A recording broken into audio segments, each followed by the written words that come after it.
कश्मीर की सुंदर वादियों में बसा था राजा अमरपाल सिंह का भव्य राज्य सत्यकोना। राजा अपनी वीरता, न्यायप्रियता और सौंदर्य प्रेम के लिए दूर दूर तक प्रसिद्ध था।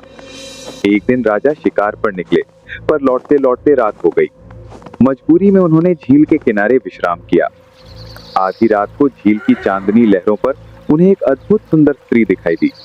उसकी आंखें चांदनी जैसी चमकती थीं। उसकी मुस्कान मानो फूलों की महक बिखेर रही थी। राजा स्तब्ध रह गए।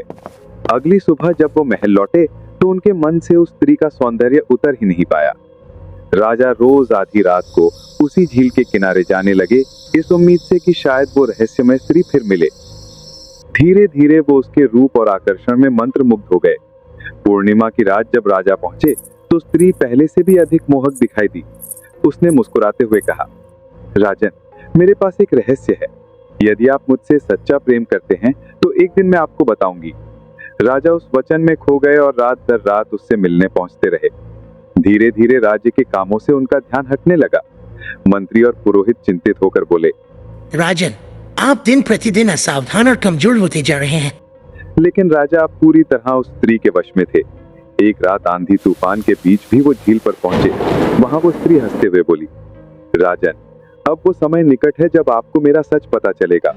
पर याद रखिए, सच्चाई हर किसी के लिए सहना आसान नहीं होता। राजा और भी व्याकुल हो गए। आखिरकार अगली पूर्णिमा को स्त्री ने कहा, राजन, यदि आप सचमुच मुझसे प्रेम करते हैं तो मेरी असली पहचान देखिए। इतना कहते ही उसका चेहरा बदलने लगा। उसका रूप धुंध में घुलने लगा और अचानक वहां एक भूतनी खड़ी थी। लंबे खुले बाल, धुएं सी काली आंखें और लहू से सना हुआ वस्त्र। राजा भय से कांप उठे। भूतनी ने कहा, मैं उस योद्धा की आत्मा हूं जिसे तुम्हारे पूर्वजों ने अन्यायपूर्वक मार डाला था। मुझे क्षमा करो, मैं तुम्हारे जाल में फंस गया। भूतनी हंसकर बोली, अब क्षमा का समय बीत चुका है राजन।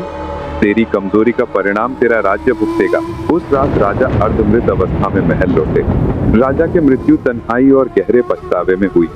और कहते हैं, आज भी झील के किनारे पूर्णिमा की रात एक सुंदर स्त्री दिखाई देती है जो किसी लालची या मोहग्रस्त को अपने मोह जाल में फंसा लेती है।